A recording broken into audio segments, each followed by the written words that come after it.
All right. Hello, everybody. Hello, East Central.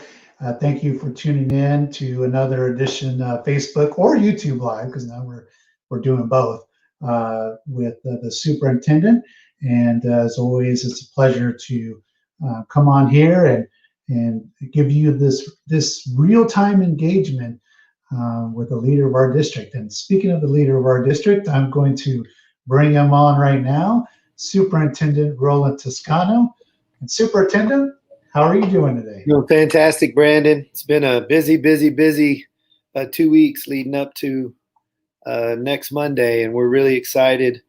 I know that many of our parents and students had the opportunity to engage with their principals and teachers at all of our Meet the Teacher events virtually and curbside this week. And of course, we've been distributing learning kits and instructional technology all week long, and campuses are still doing that as we speak. So I'm eager to be with the community tonight, eager to provide the latest updates. And I know, Brandon, that you've been monitoring social media and our Talk to Us feedback platform, and you have hopefully generated some good questions that the community really needs answered. So when you're ready, I'm ready.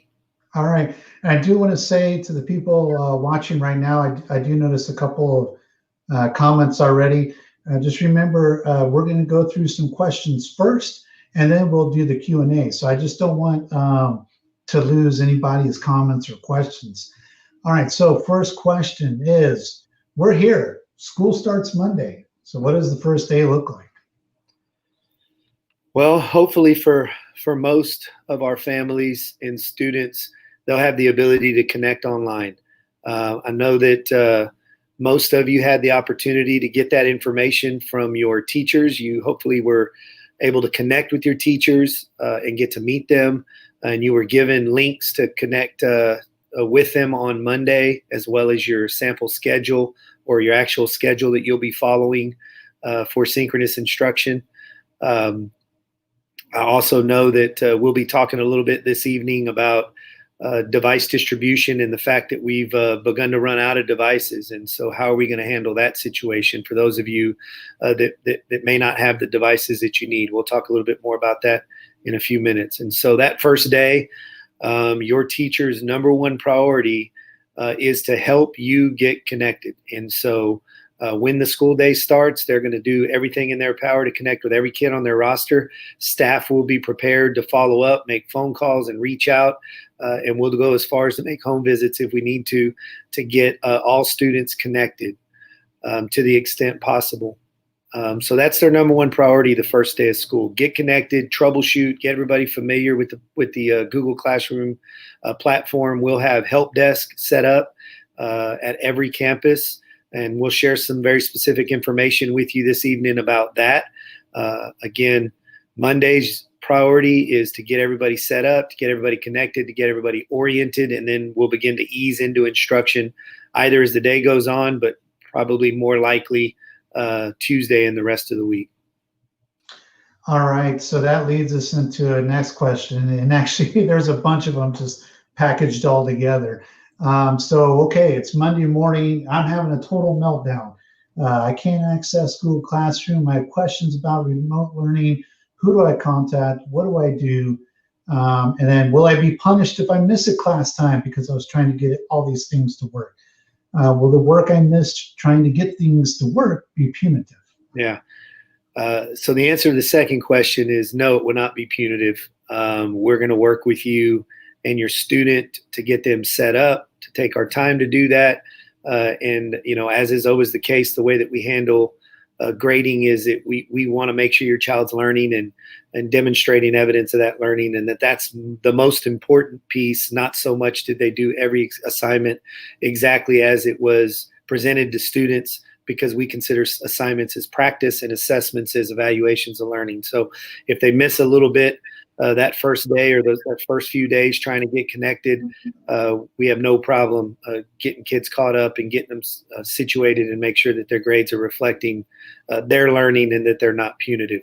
But the more important question to me was the first one, And that is, I've not done this before. We had choice boards in the spring. We didn't have synchronous and asynchronous instruction. We've tried to log into Google Classroom before, but never to receive live instruction and interact live with my classmates. At least for many of you, that's going to be more unfamiliar than familiar. And so, Brandon, if you would you go ahead and share the flyer on the back to school page of our website regarding with the numbers? with the help desk information? Yes. So I do want to show you all this. Again, ecproud.com is your one-stop shop for everything that has to do with back to school. Ecproud, all one word, .com. And so from there, what will happen is there is a link near the top. It has, well, let me bring it back up again. I'm sorry. I got to trigger happy there. All right, there we go. There's a link right here with a dog, looks like he's talking on phones. And it says, if you have remote learning questions, click here. So what will happen is once you click there, it's going to bring you to this page. And there we go. This is our remote learning page. And again, this is where ecproud.com will take you. And there's a lot of great information on here to find out, including Google Classroom tutorials, all sorts of great things. But the helpful links over here to the side has the remote learning help desk. Click on that, and there you see by school, you'll have the phone number and email for any remote learning questions that you may have.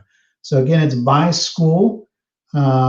So, if you were at Salado Elementary, then, this is going to be the number that you call, and this will be the email address that you email for any remote learning concerns, questions, inquiries you may have. Now, Brandon, I want everybody to know that we have staff at every campus that are going to be manning those phones all day long, multiple staff, and monitoring that email address all day long. In addition, through Google Classrooms, all this information will be shared if in the event your child can get onto their Google Classroom but still has questions and needs some tech support or just help in general. They'll be able to link straight to this information, to the email address and or access the phone number. Many of the campuses have also set up Google Meet links that'll be accessible, and many of you got that information at your Meet the Teacher. There were flyers given out at most campuses where that link was shared, so that on the first day of school, if either of these two options aren't working as effectively as you'd like, you could log in live to a Google meeting and see somebody face to face and ask questions of them directly and see the person on the other end. So we wanted to stand up multiple pathways to get support in real time on Monday, and we'll have that stood up all week long, and in fact a version of it all year long. But we know that we need to man it heavily those first few days, knowing that so much of this is new to so many of our students and families. Right. It is new, and it could be scary sometimes. I mean, I'm sure there's a lot of people, Mr. Toscano, that are anxious and have a lot of anxiety going into Monday. Yeah, very understandably so. Your teachers have a lot of anxiety as well. They've been working really hard to stand these classrooms up. They've been practicing teaching on that platform. They've got plans to really try to connect with you and get you set up and troubleshoot. The principals have done the same thing, have stood up their own Google Classroom and conducted all of their professional training this last 2 weeks through that platform. So it's new for everybody.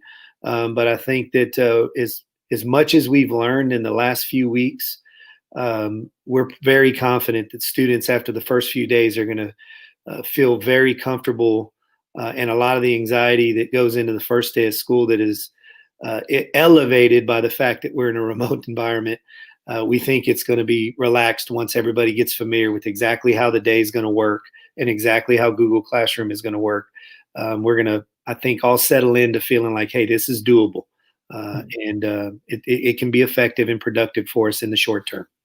Right. And I think, going back to that one question, will I be punished? I think it's, important, for them to realize it's not punitive. I I mean, it sounds like the first day, even maybe the first day, maybe two, is just getting everybody connected, getting everybody engaged with the learning tool, and not so much, okay, here's a pop quiz or something like that. So it's more of we're going to work with everybody to get you on, and then not start grading right at 8:01 or whatever the case may be. Yeah, Brandon, normally the first day or so of school, it's teachers teaching students the daily routines, the classroom procedures, the things that we're going to do through every aspect of the school day and every aspect of our course, during periods of instruction. How do we handle day-to-day operations? And in this particular case, because it's so unfamiliar, we just know that we're going to have to take the extra time to do it right and to get everybody acclimated and connected. And if we need to slow down so we can speed up, it seems to be a theme of late. Let's slow down, get it right, and be diligent and careful so that we can speed up later. So let's talk about reopenings and maybe what we know. How are we looking on September 8th campus reopenings? Any updates? Yeah, I think we're starting to see some positive changes in the public health data. If it's possible, Brandon, could you go to the San Antonio Metro Health data dashboard, COVID-19 dashboard? Thank you. I believe I may have shared this with the community last Friday when we convened. And last Friday, the data dashboard was on the far right, on the edge of critical. And if you'll kind of scroll, you'll see the 7 indicators that the city of San Antonio is watching. And after we've done our own research, we confirmed that all 7 of those indicators seem to be the most widely agreed upon indicators where it relates to health safety in a pandemic. Johns Hopkins University, Harvard University, the CDC all acknowledge that these are the indicators you want to track. And you can see that when they track those indicators on a daily basis, they then aggregate a position, if you will, on the dashboard at the top and determine whether it's safe, moderate, steady, severe, or critical in terms of risk.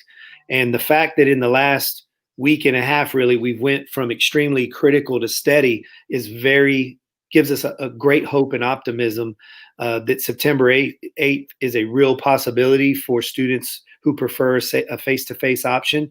But that being said, at the rate at which we're tracking, we're hopeful that even before September 8th, we'll begin to start phasing in small groups of students that, remote learning is just absolutely inappropriate. We've got some students with some significant disabilities that are unable to learn remotely. And as of today, we're beginning to learn that there's going to be some students who don't have either internet connectivity or devices. And so that means that remote learning in those cases is extremely inappropriate. And so we believe that September 8th is looking really good. And we're also beginning to plan for the possibility of bringing some kids in even before September 8th to potentially include the kids that have no devices or no internet connectivity. How would that work? Would those individuals be notified, or how would they know if they could go back to campus? Yeah, so we're currently distributing devices, trying to fulfill all of the requests from those who completed the request for devices, but also now that Monday is fast approaching, we've got a lot more. We've got some newly enrolled students and families that are requesting devices. We've got some families that are returning who missed the window to request devices that have requested devices through their principal, and we were able to confirm those levels of need for devices. And so we're distributing everything we got. We're emptying our shelves, if you will, even our classrooms of mobile devices. All of our hotspots are gone. And we're just about, and by the end of the day, I believe we'll be all out. Well, if not today, the high school's continuing through the weekend, distributing, but we'll be all out of iPads and Chromebooks before Monday, which means that all the students on the wait list, if we see these indicators from Metro Health continue to trend positive, then probably by the middle of next week, we might start getting down the list of those on wait list for technology and inviting them for face-to-face instruction as soon as the second week of school, is what we're hoping. But again, that really depends on Metro Health data continuing to move in a positive direction. But that's our best thinking today, now that it looks like we're not going to have enough devices to start the year for every child in every household. So that was actually the next question was, the latest on technology for those on the wait list. Is there a time frame? And if the district did not give me technology, am I responsible for the learning? Am I responsible, for my child's care and my child's education? So if you can kind of elaborate a little bit more on that. Yeah, so we find ourselves in a precarious position because the agency's telling us that all students have to be in school and they're not waiving attendance laws and such. But we know that if we don't have technology to provide for those in households that don't have access either to the internet, Wi-Fi, or to enough devices for the number of children in their home, that they can't technically come to school in a remote-only environment. And so we've currently got calls into the agency for clarification. We'll work with you case by case to ensure that you're not going to run into truancy issues that first week or for whatever period of time there's a gap between when we start remotely and you don't have access and when we can get you in face-to-face. And in the meantime, we'll also work with you in finding different ways to ensure that you have access to instruction. And so that's a real dilemma. We completely felt like we were going to have enough technology to at least get started, but the demand for technology in the last 2 days was greater than we'd anticipated. In the summer, we did order 1,000 devices, but with the demand for Chromebooks and hotspots across the state and nation, the lead time on receiving those devices was anywhere from 8 to 14 weeks. So we've already ordered 1,000 to include an additional 1,000 hotspots. And in the last couple of weeks, we ordered another 2,000 Chromebooks, all of which are going to start coming in as soon as 8 weeks and as late as 14 weeks from now. And that's not acceptable, especially if there are some students who don't have devices between now and then, which seems that it may be the case for a few. So as of today, in the last 2 hours, the decision that I hope to be able to make, given the public health data, is that we're able to start bringing those kids in sooner than September 8th so that they can get instruction face-to-face.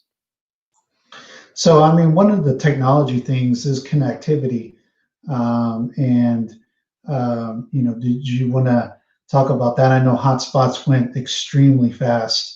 So what are some solutions that families could possibly do? Yeah, so we've kind of put together a flyer and consolidated several options that have become available, one of which the district has provided, and we did this in the spring, and that is that we put Wi-Fi hotspots on the exterior of all of our campuses, so that at any time throughout the day and into the evening, as late as 9 in the evening, you should have access to our park. If you can get to our parking lots, you can have access to Wi-Fi outside our buildings in our parking lots.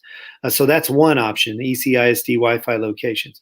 But also Spectrum Internet and AT&T have offered internet assistance programs for families who qualify. So we would definitely strongly encourage families who do not have Wi-Fi broadband internet to contact Spectrum and or AT&T and take advantage of those programs. There's been a lot. We have put a lot of pressure on those organizations to jump in and stand in the gap, but so have local officials, state officials, have really been pushing on those folks to do something to help. And then lastly, the bibliothèque downtown is a public library, and all of our public libraries in the city of San Antonio, to include the Schaefer Library, has internet connectivity available to the public. So all of those are options in the event you don't have Wi-Fi and you're waiting on hotspots to be provided by the district, which again, we've got 1,000 on order. This next group of hotspots that we have ordered are not USB hotspots, so they'll actually be able to connect not only to iPads but to multiple devices. Where our USB hotspots that we were able to get through AT&T in the spring, one hotspot per device. So they're the ones that we have coming are a little bit more robust and a little better for the needs that we have. All right. And I mean, there's even some local businesses. I mean, the community is trying to pitch in. I know I put it on Facebook. If you have a business that is doing, free Wi-Fi, let us know. There's a Barbed Wire Burger also offering free Wi-Fi. So, the community is pitching in, trying to do as much as we can to get you, connected. Brandon, this week too, just speaking about the community pitching in, the East Central School Foundation just, voted to approve a $135,000 donation for Chromebooks and hotspots, learning instructional technology for our students. Again, that's going towards those technology resources that our students in our community desperately need. Our biggest challenge right now is just the lead time on getting those devices landed. So one of the frequent questions that we've been getting is about schedule changes. Mm-hmm. I want to request a schedule change, but I couldn't get a hold of anybody, or I was given a period of waiting time. Right. What happens? Do I still do the work in the class? Do I still log in and sign in to the class? Yeah. So all three of our secondary campuses have actually been doing schedule changes on a daily basis as fast and frantically as they can. And they'll continue to do those into the first couple of weeks, which is customary, at the beginning of any year. But for a student who has a current schedule that is waiting to be changed, you would follow that schedule the first day of school. You'd engage with those teachers. If it's core content, you might have the same core content, but with a different teacher. So the curriculum is exactly the same. So you would want to move forward with that coursework. If it's an elective that that you're going to drop to take a different elective, then you'll want to talk to your elective teacher and make them aware. And it could be possible that in the meantime, you can get connected with with a teacher from the other elective that you're moving into ahead of time. While your schedule may not be officially changed, you could begin to engage, by connecting with your teacher. Go through your teacher for that while you're waiting for that schedule change. All right. So another frequently asked question are meals. We announced it earlier on social media, but are we doing meal offerings again? Yeah, we'll be doing curbside meal offerings at every campus. They're going to be at the same time at every campus starting on Monday. And the flyer here that Brandon is showing articulates that. Brandon, do you have the time slot? So yes, it is weekdays, Monday through Friday, served from 10:30 a.m. to 12:30 p.m. They'll be offering one breakfast and one lunch, and it's at all school sites. And the student ID number is required. You can also bring the student schedule as well. But those are the highlights on there. Yeah. So Brandon, students who are pre-K through 8th grade this year, breakfast and lunch are free for all East Central ISD students through the 8th grade. And you can go to any of our campuses if you have your student ID or your schedule, and you can get your breakfast and lunch free at any one of our campuses between 10:30 and was that one? What was 12:30. 12:30. Thank you. 10:30 and 12:30 at any one of our campuses. Now, if you have a high school student, your high school student, unless they're in our free or reduced lunch program, they're going to have to pay for their meal. So our CEP program, our Community Eligibility Provision Program that allows for pre-K to 8th graders to have free breakfast and lunch it does not extend 9th through 12th grade at this time. So at the curbside breakfast and meal pickup, we're not exchanging money. So parents, if you have a high school student, you'll need to go onto the child nutrition page, go on to meal pay, and you'll have to load money into their account if they're not on free lunch at the high school. If you believe that you may qualify for free or reduced lunch and you've not submitted that application, I strongly encourage you to do so, because our data shows that nearly 70% of high school students should qualify.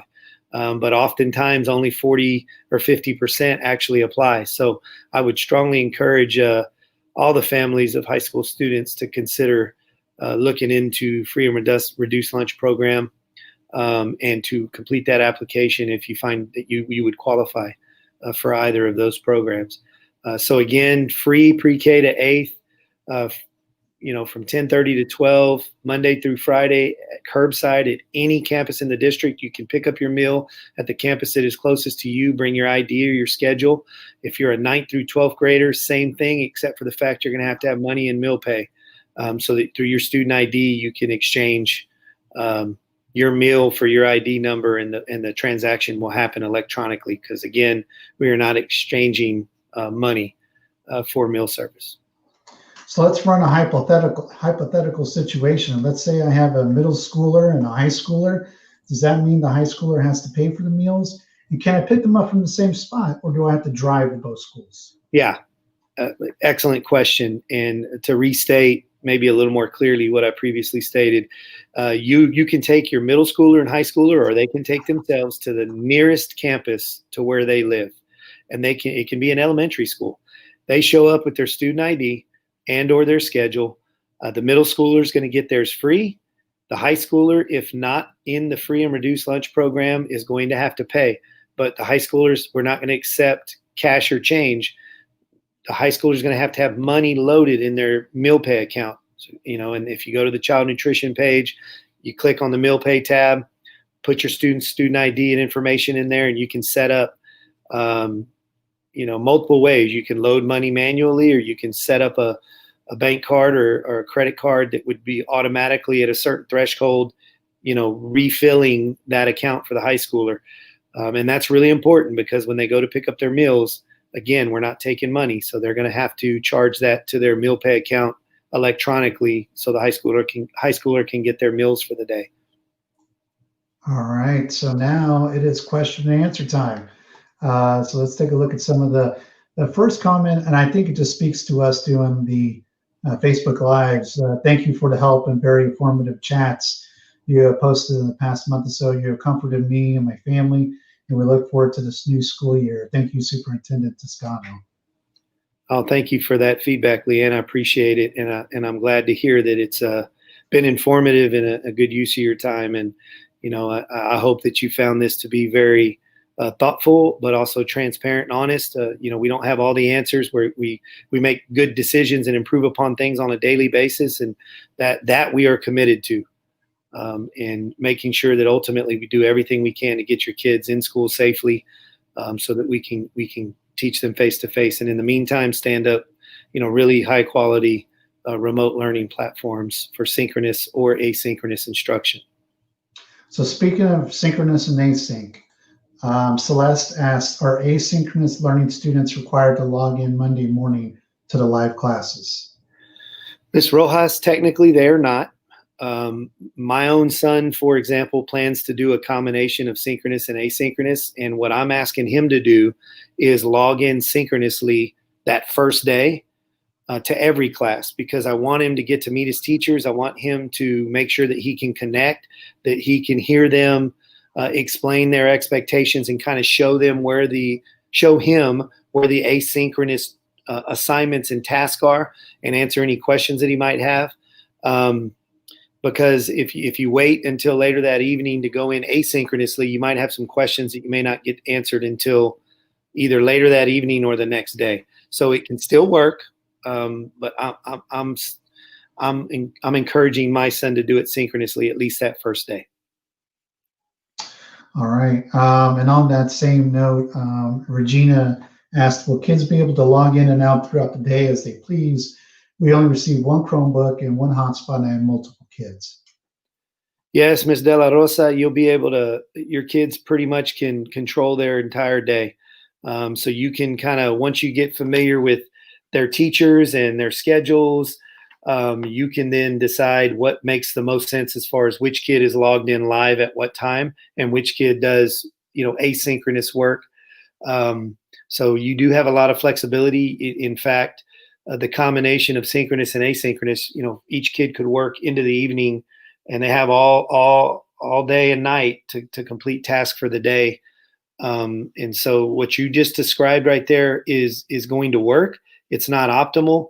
We're really hopeful that in short order we can offer face-to-face instruction if you're comfortable with that to one or more of your kids, because the best case scenario in most cases, if they have to be remote, is that they can stream live synchronous instruction, at least when the teacher is teaching something for the first time.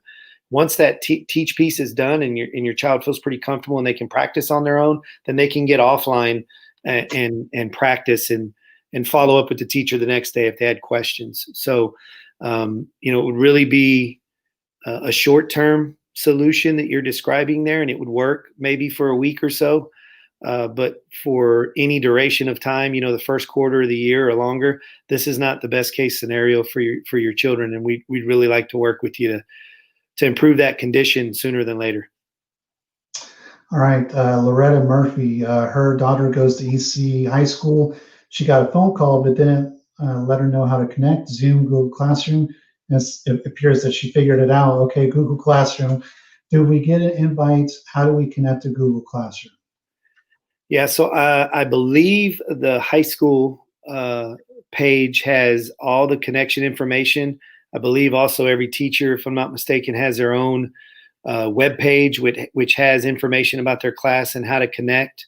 And I'm writing your name down, Miss Murphy, as well, to make sure that the high school follows up with you to make sure that your child's ready for Monday. And again, if for some reason your child's struggling on Monday, their teachers are going to start reaching out to your high school students saying, hey, where you at? And, if you can't connect, I'm going to talk you through this, because we're going to take that whole first day really to make sure that every kid's connected. But you want to explain what you're showing there, Brandon? Yeah, so this is the East Central High School page. If you go to ecisd.net, go to Our Schools and then choose East Central High School, or if you want to go directly, it's ecisd.net/ECHS. And here you see you can find the Google Classroom codes and contacts, as well as Google Classroom tutorials, to help you out. So, the high school page right there has it right there, front and center for the classroom codes and then the classroom tutorials. So, Brandon, if you click on classroom codes, for example, maybe a little difficult to see, but let's see here. Murphy, if your student has their schedule, they should be able to go to their teachers off of this link and get their teacher codes. So if they look at their schedule for first period, find that teacher. If Miss Adams happened to be your child's first period teacher, all the information there to connect to Miss Adams' first period class is right there. Yeah, that's all there. And then, like I said, there's also some Google Classroom tutorials too, if you need assistance with that. So that's already live. That's already on there at the East Central High School webpage. Just go to the district website and then Our Schools, and then go to East Central High School, and that's already there. So let's see, a lot of compliments, which is great to hear. I'm just going to play this one real quick. There's Mr. Toscano, you once told me I was an excellent student. Now as a parent, I want to tell you you're doing an excellent job keeping the parents informed. I applaud you, sir, as we head into this year. Thank you for that, Maria. You were an excellent student, and I know you're an excellent parent. So Bree has a good question. Will there be any video directions on how to use the iPad through Google Classroom for the class slides? The video online just shows how to open a document, and the teachers provided lots of information on how to open the slides on Chromebook, but there is nothing on how to use the slides on the iPad. Thank you for that, Bree. I'm making a note to get to our instructional technology specialist, and we'll see if we can't beef up our resources for Google Classroom through the iPad. Thank you for that, because we did distribute a lot of iPads in the last couple of days, and so we'll want to make sure you have good resources there. So I will definitely follow up with our instructional technology specialist this evening. Yes, and then once we get those videos, we'll put them on ecproud.com on that remote site, so you can go on there and check them out. So remember, just ecproud.com is your one-stop shop for back to school. Selena Brock asked, can the parents also have our own access to Google Classroom to follow exactly what our kids are doing and what the teacher lesson plan is to make sure the work is actually being completed before 11:59 p.m.? That's a great question, Ms. Brock, and the answer to that is yes. You could request an invitation from your child's teachers, and you could even request the how frequently you get information about your child's activity in Google Classroom.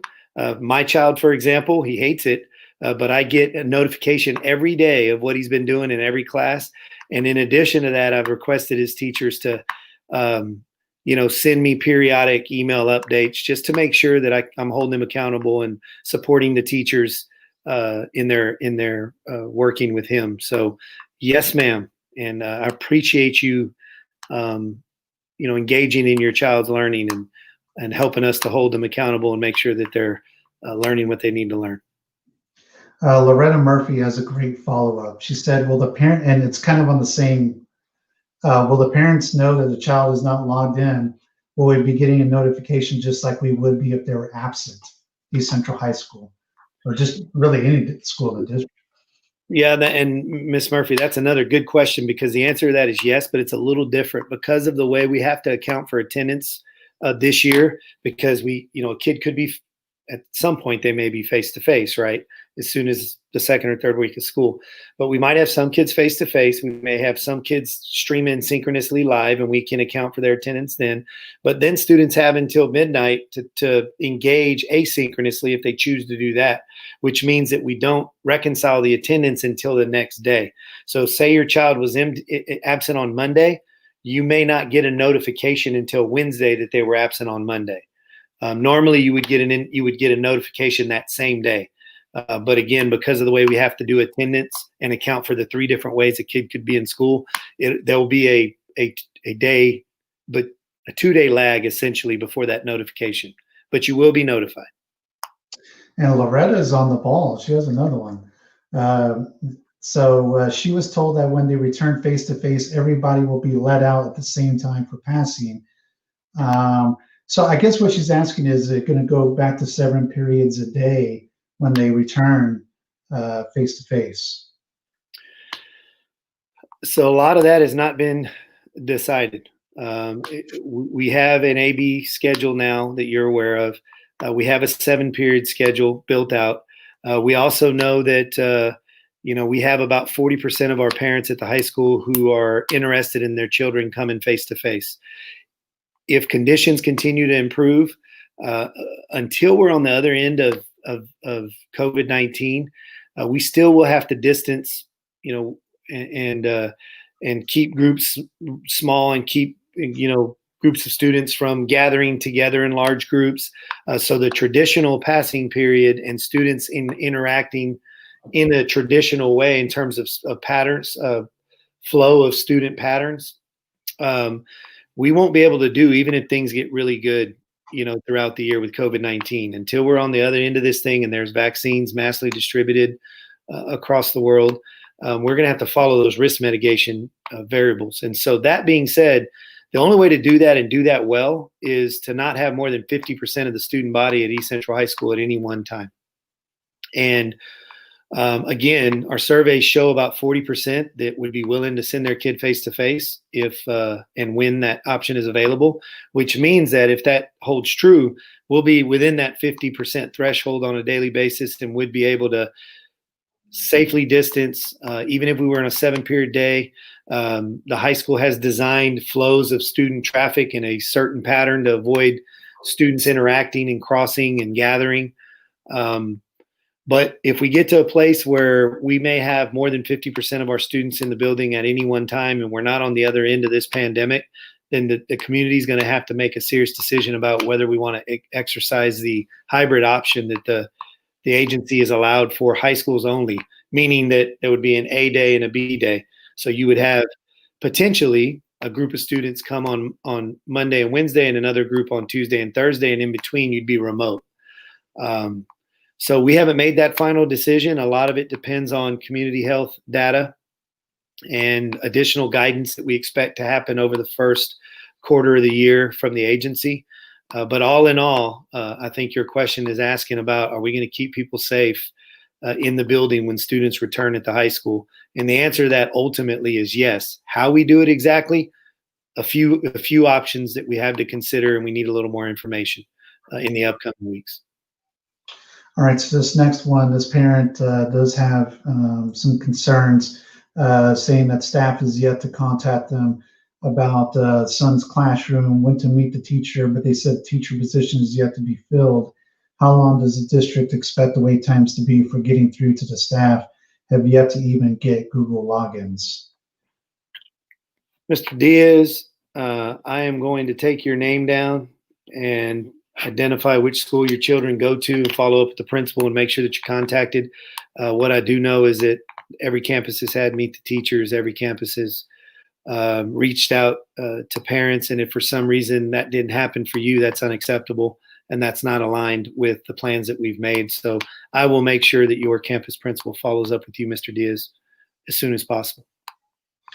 Matilda De La Garza, are the hyperlinks going to be put in the correct place for each classroom?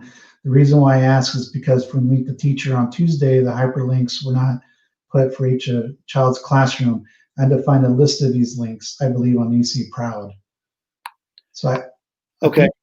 I'm thinking that middle school, probably, that it was Tuesday, what I'm thinking.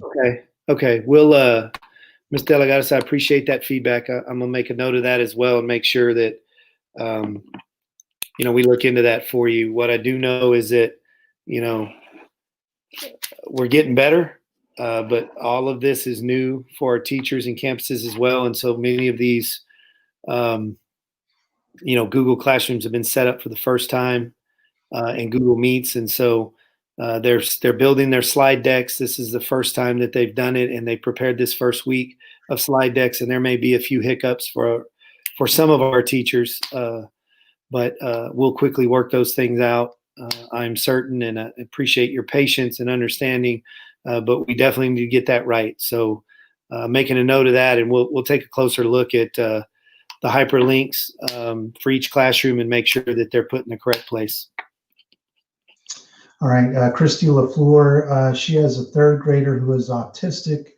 Will he be able to go back before September 8th, face-to-face instruction? I guess kind of following up on what you were saying earlier about perhaps some populations would be able to come back even a little earlier than September 8th. Yeah, Ms. LaFleur, it depends on your child's ARD and IEP. But we are currently evaluating students in our special programs and, looking at their needs, their IEPs, and determining, if we could enter them in phases, which would be that first phase, which group would be that second phase, and so on, with the idea that we want to get as many of these students who would be best served face-to-face in the building to the extent possible before September 8th. But certainly by September 8th. We have a question about after-school care. Is there an update regarding after-school care for elementary students? That's a good question, Ms. Benavides, and I appreciate that. We are currently working with the YMCA now. So we do have a Be a Champ after-school program that we had last year, and we were working with them to stand up Be a Champ after school care at the campuses that had it last year. But we've also traditionally worked with San Antonio Challenge program, which is the after school program that the city subsidizes. And that would be for our elementary schools that are in the city of San Antonio. But with COVID-19, we've been notified in the last 2 weeks that they've significantly cut funding to those programs, which now has caused us to have to work directly with YMCA. And we're in the process of doing that as we speak. in an effort to stand up an after-school care program option at every one of our elementary schools in the district, like we previously had last year. Some of the constraints that they're facing, though, is that they too have to staff for smaller student ratios, social distancing. So the amount of space that they need is different than they previously needed. The amount of staff that they need is greater than they previously needed. And so some of the costs associated with the after-school program, care program, is a little bit different. So we're trying to mitigate, negotiate through those things as well, because we know that these things can also be very cost prohibitive and get out of hand pretty quickly. So we don't have an update for Monday, but we're feverishly working and continue to work on trying to secure those providers for all of our elementary campuses. And as soon as we have definitive information, we will push that out through all of our channels and make personal phone calls to the families who had previously had students in our after-school care programs. Okay. Araceli, maybe I missed it, and I know, Araceli, I'll tell you right now, on previous episodes of Facebook Lives, we addressed this, but maybe I missed it, but does the district plan to implement remote for the entire school should a student staff come up positive, or just the specific classes? And how soon after would the school allow students to return? Yeah, we had definitely have addressed it before, but this is worth addressing again. And so there's multiple parts to this. And the first thing I'll say is we're always going to err on the side of caution. Secondly, we've got a very tight structure in place for immediately engaging a health professional, medical professional from our school district to the case to do immediate contact tracing, connect with Metro Health to get guidance, and then depending on the extent of the close contact or exposure to any others, we'll immediately talk to them personally. If it's staff, if it's students, we'll talk to their families personally and give them the guidance that Metro Health and health professionals have given, and make sure that, if it's go get testing, if it's go see primary care, if it's isolate, if it's quarantine, you'll know that immediately within the first 24 hours. And then all of the other parents of the students in that same class will also know before a mass community message goes out. And all of this within 24 hours. So I say that to say that every case then depends on the context of that case as to whether we have to shut the school down, whether a number of students need to quarantine or staff need to quarantine or not. And what we have learned is that if everybody is wearing masks, if everybody is distanced, if we're managing student movement such that students aren't congregating, and if we're not engaged within 6 feet for more than 15 minutes with anybody else, that even if we're in contact with somebody who is positive for COVID-19, our risk is very low. And when we've done that very well, generally the impact on other people when someone is COVID-19 is very minimal. When we don't wear a mask and when we don't distance, then the impact on others can be significant. And in the worst case scenario where which we're not allowing students or staff not to wear masks, we're not allowing folks not to distance, we're gonna pay attention to risk mitigation religiously, and we're gonna monitor it aggressively, because if we do that well on the front end, then we can reduce the likelihood that others are impacted and ultimately having to shut our school down. But if in the event contact tracing indicates that it's pretty complex and pretty far-reaching, then we have the latitude to shut down for as much as 5 days and go to complete remote instruction for all students for up to 5 days, in hopes of getting everything handled, disinfected, and communicate and activate a reentry plan that is appropriate and backed by Metro Health and our own professional health staff in the district, so that everybody's safe when we return. So it is possible that we could shut down intermittently for 1 or up to 5 days, at different points throughout the year. Other than that, we don't plan on doing that unless there's a governor order like there was in the spring. And anytime we shut down, our plan is to shift to remote instruction to the extent possible. and avoid extending the school year into June, which our calendar that was approved does allow us to do that. We're going to try to avoid that and continue instruction and not create those long gaps in instruction, even if we've got to have remote instruction intermittently, again, to the extent possible. All right. So some people are having questions about their Google Classroom, codes and things of that nature. Here you see there's one of them, and then another one just basically asking the same thing, that they haven't been invited to Google Classroom or that they haven't received the code yet. Obviously, teachers are still working on this. But do you want to add anything to that? Yeah, I do. Just when you connect to any of your teachers, one of the things that your teachers are going to ask your son's teachers are going to ask is, are you able to? Did you get to meet all your teachers? Do you have all your Google Classroom invites? And if not, they can help facilitate that. Also, every teacher has been directed that first day, their job is to see who connects and do everything they can to make sure every student on their roster is connected. So if for some reason your child gets to band and still doesn't have that invite, somebody should be reaching out to him during that period of time and saying, hey, oh my gosh, sorry, you should have had the invitation link. Here it is. Come on and join us, so on and so forth. So those things should get worked out in that first day or two of school. And if for some reason they don't, you can always hit the Talk to Us tab. You could email the teachers directly, reach out to the campus principal, and do all three if you would like. And I promise you will get a prompt response. All right. So this next one, I think you need to clarify with a parent here, bring them back in a little bit. My daughter will be using our own personal technology for distance learning. When she goes face-to-face in September, will she have a device at the elementary school, or will I have to provide her one? So my child's using his own personal technology at home as well. When he gets an opportunity to go face to face, he's not going to take his technology with him. We'll have what students need at school when we are face to face.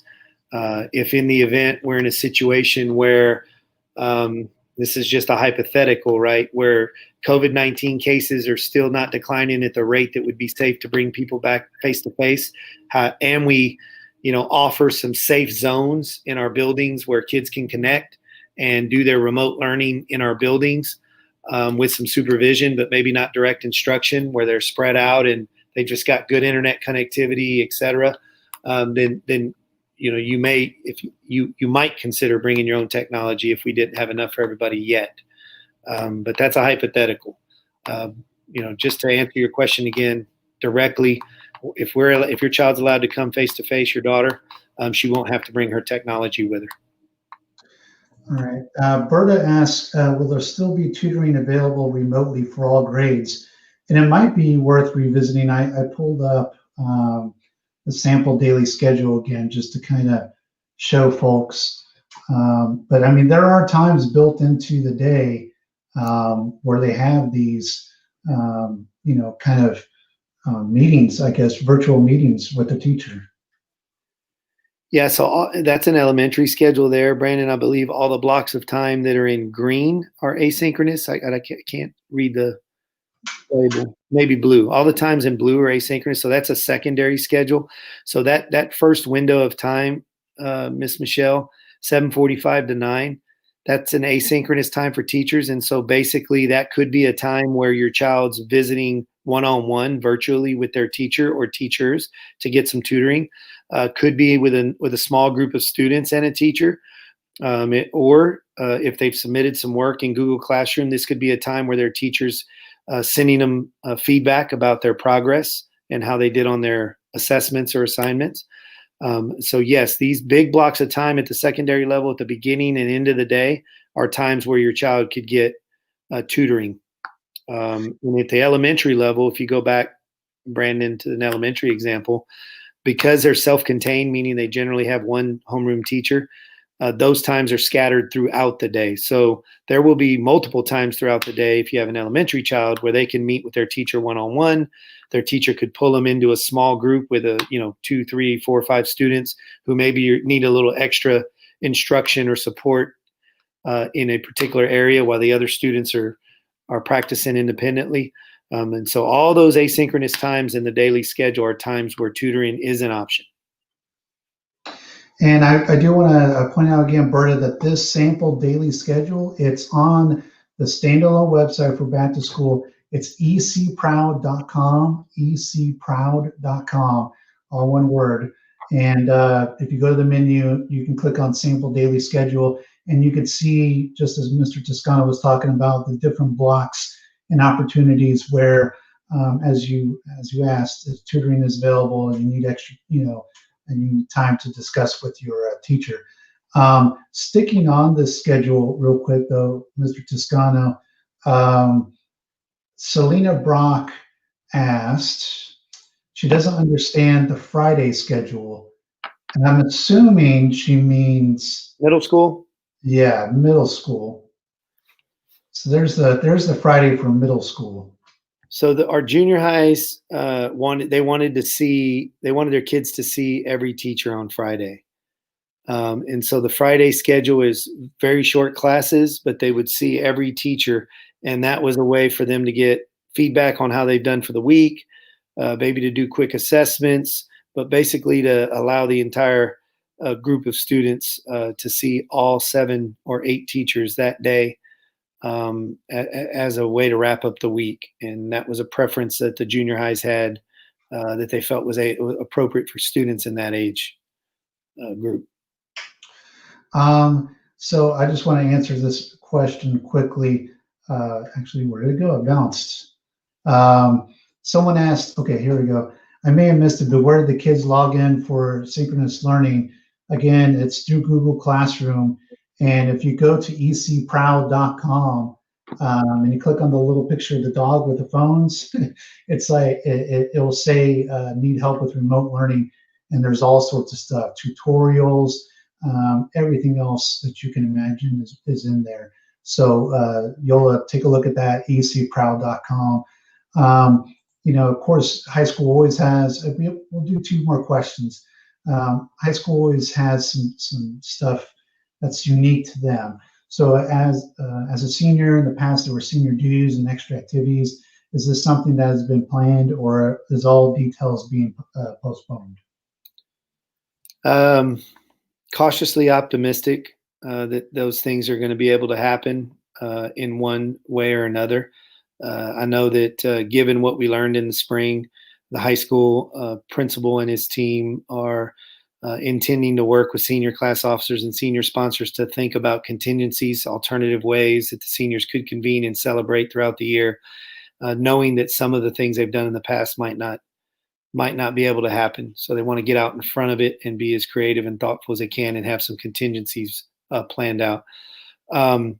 So what I would do is wait till the year starts, let the senior officers and Mr. McKay work together with the senior sponsors to see what all they can come up with. And then they'll definitely have a senior meeting in person or virtual, whatever's most appropriate at that time. And then let all the seniors know kind of what the plans are for the year.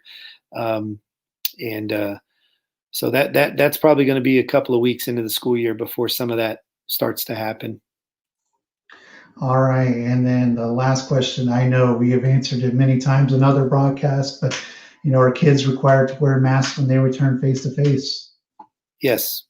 And to include kids 10 or under. The governor's order did not require children 10 or under to wear a mask.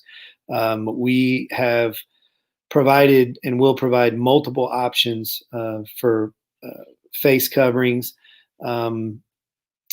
so that we can find some way for every kid, to include our little ones, to have some sort of splash protection, face protection while they're in school. Those that are 11 and up, it's non-negotiable. They'll just have to be home in remote learning environments if they can't wear a mask all day, every day, and follow that expectation. The little ones will be a little more gracious with, but ultimately they're going to have to also wear, developmentally appropriate for them individually some sort of face covering. And again, there's several options, and we're going to provide several options and work with individual students and their families if we need to work on something different. But a face covering is mandatory. All right, and I lied. One more question. All right, so if a teacher is on leave for the first 9 weeks, will my student have a sub teacher, or will he be moved to a different class at ECHS? So your child will receive instruction from a certified teacher at the high school in the same content area if there is a sub, or if the teacher is out. So your child's not going to miss out on any instruction at all. If it is appropriate and makes sense for there to be some sort of a schedule change, that's always a possibility. But in light of the fact that we've got remote instruction, synchronous instruction